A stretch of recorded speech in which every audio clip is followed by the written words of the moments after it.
Hey guys, today I pushed the top 700 with the Barbarians Lavaloon variant in Clash Royale. This is I don't know why I said in Clash Royale, I did obviously. Anyways, this is the deck right here. It's going to be very good for you guys. I'm going to be helping you out with some tips against pretty difficult matchups in my opinion. So let's get straight into it. So, hopping into the first matchup, my first play will never be Lava first play. It's not a good first play.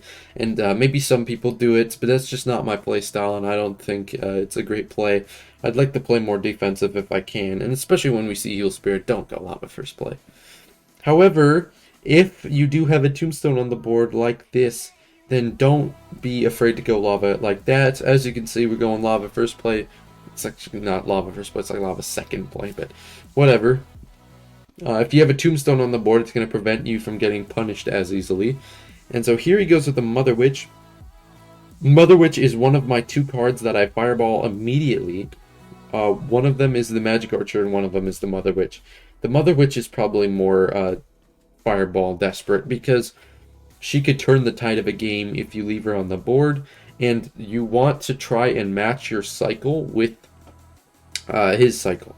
So what I mean is that if he goes Mother Witch and you take too long to fireball it, he's going to get back to Mother Witch before you get back to fireball.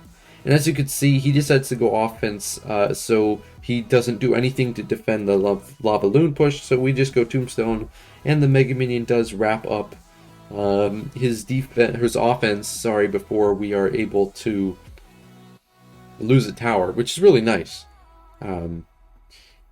So as I was saying earlier about I would have barbs that earlier, but it was going so freaking fast I couldn't react to it.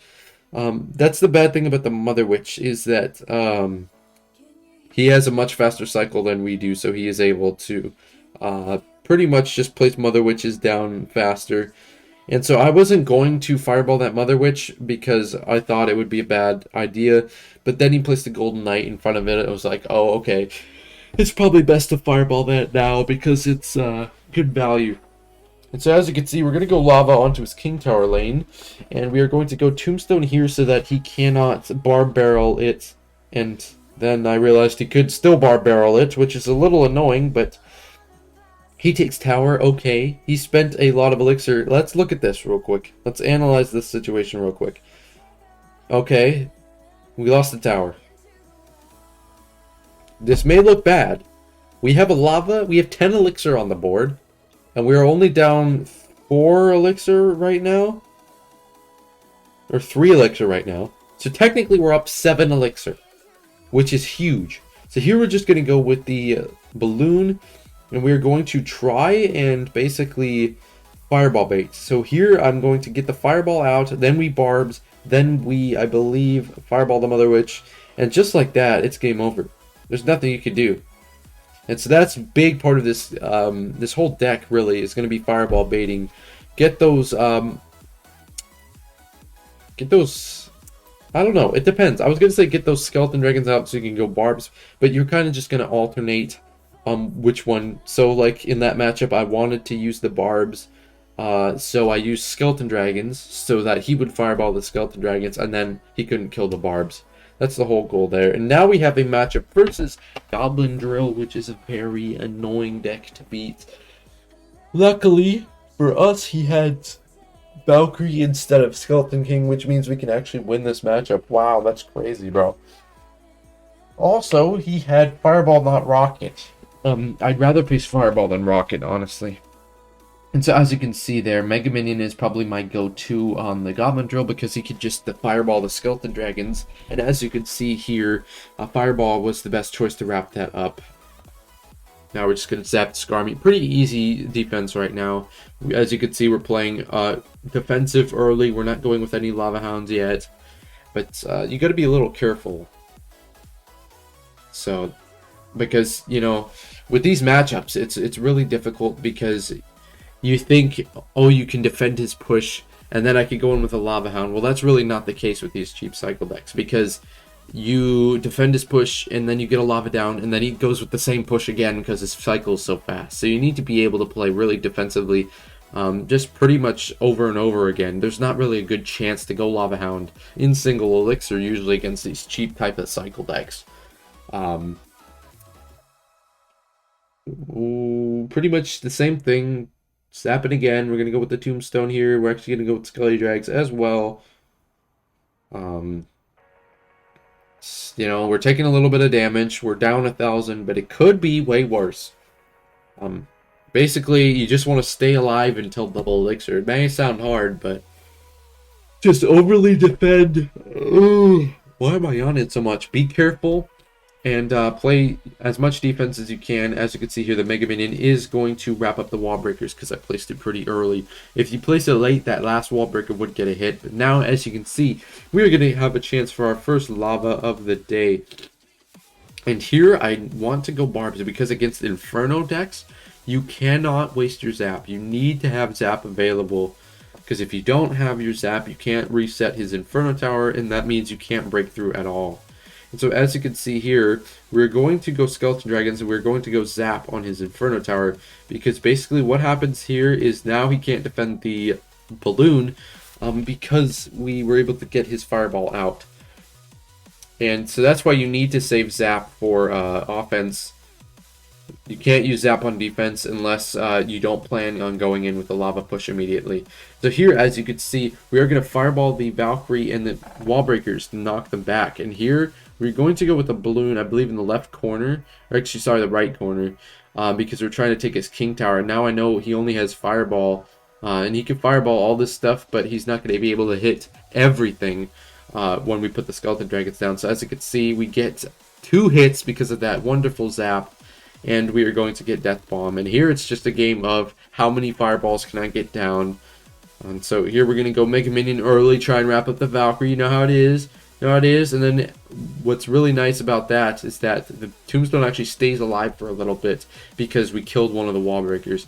And so here Fireball Zap comes in just to wrap up this game, and GG's. It's definitely difficult to beat the drill matchups, but you can do it when you fireball bait like that. And I gave him a little question mark BM because I was like, how on earth do you lose that matchup?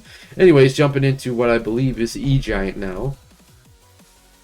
Yep, a little weird E-Giant variation, but still difficult in my opinion. We will face one of the common E-Giant variations. Last game of the video. This is the 4th time I've gone today, dude. I'm not even tired. I slept good last night.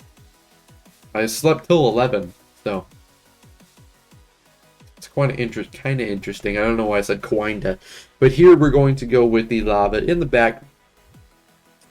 And you could the only bad thing about bar barrel is you got to be careful. Sometimes people that go bar barrel like that have Lavaloon, so you got to be a little careful. Here we go with the balloon for the anti-NATO spot. Sadly, he does pull with the Goblin Cage, so we just go with the barbs on his E-Giant here. Pretty simple stuff. He activates King Tower. A little annoying, but here we're going to go with the Mega Minion, try and get some damage out there. Against Tornado decks, we'd prefer not to have his King Tower activated, but at a certain point, there's nothing you can do to prevent that. He's going to activate it at some point. And so, basically, the whole goal with E-Giant is not to go down damage in single elixir.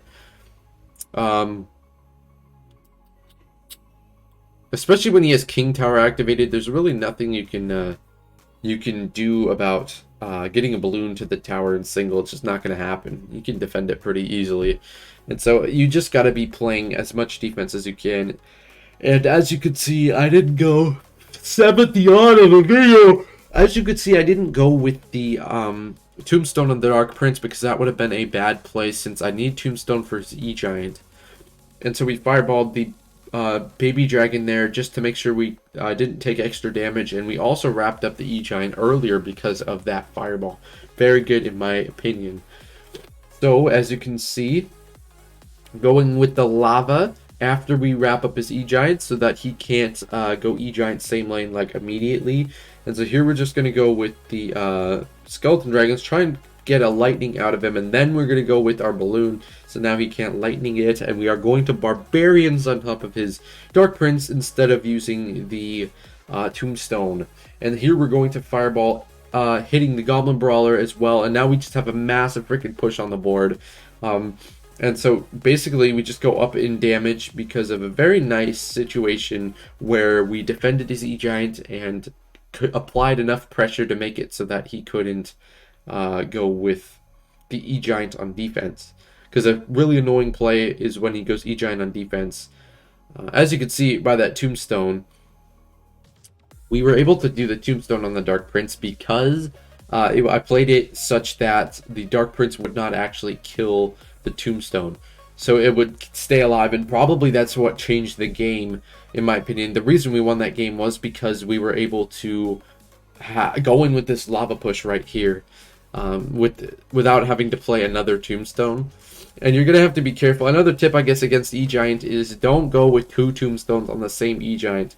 You can only play 1 tombstone because then he's going to outcycle you and it's going to be a pain in the ass. So here we do give up 2 baby dragon shots, but such is life, sadly.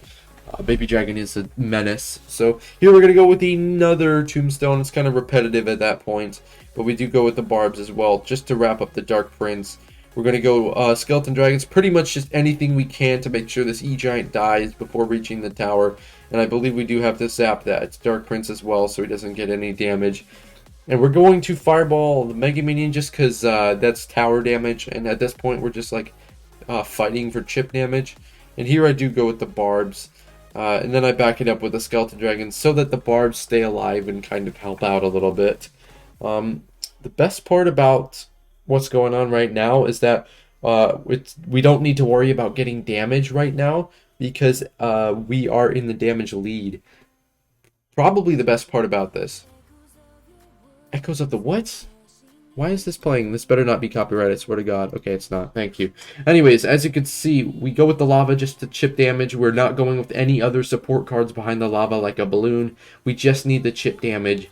And we go with everything we possibly can, and the E-Giant doesn't even get a single hit, which is huge. And then we Mega Minion Fireball the tower, and it's GG's. Very tough matchup there, in my opinion. On to one more E-Giant matchup. Hopefully you guys can start beating E-Giant after this.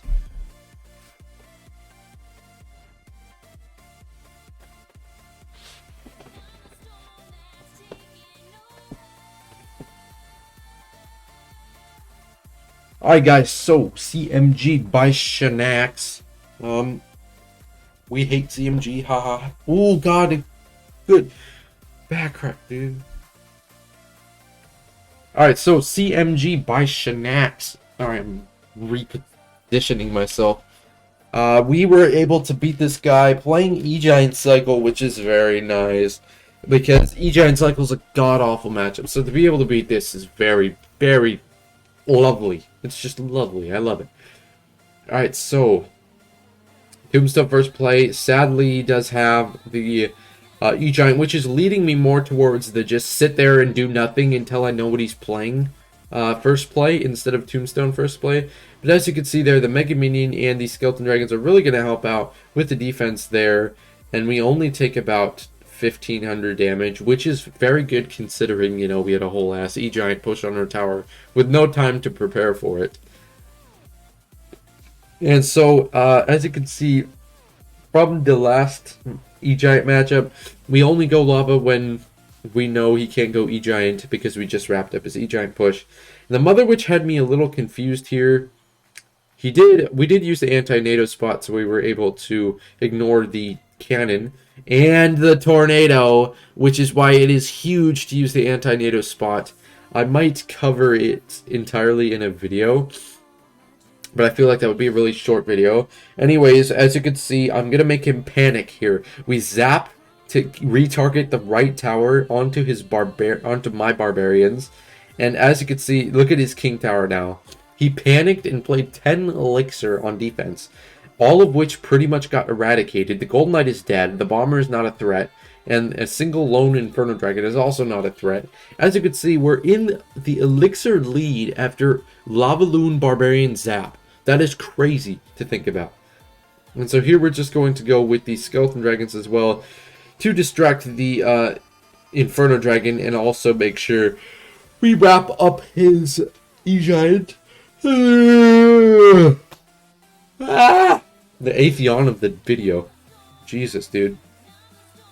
And at this point, with the Mega Minion hit, it would have been over. Sadly, we didn't get the Mega Minion hit, but I was just kind of feinting offense here, and I want to make him play defense, but I don't want him to build up a big push, so we got to be careful here. That's why I went with those Barbarians, because now we eliminated a counter push, which is huge, because just a lone E-Giant I can take out. And so here we fireball the Inferno and the Mother Witch. Huge. And we go with the Barbarians here as well, I believe, just to wrap up everything else. And then we also, I believe, just go with the Mega Minion. And good game. Give him a good luck, because there's no way he should be losing this matchup. And GG's, it was a very nice little push I had here to the top 700. I tilted a little bit, so I don't actually have like a screenshot to prove that I was top 700, but I mean, I'm not lying.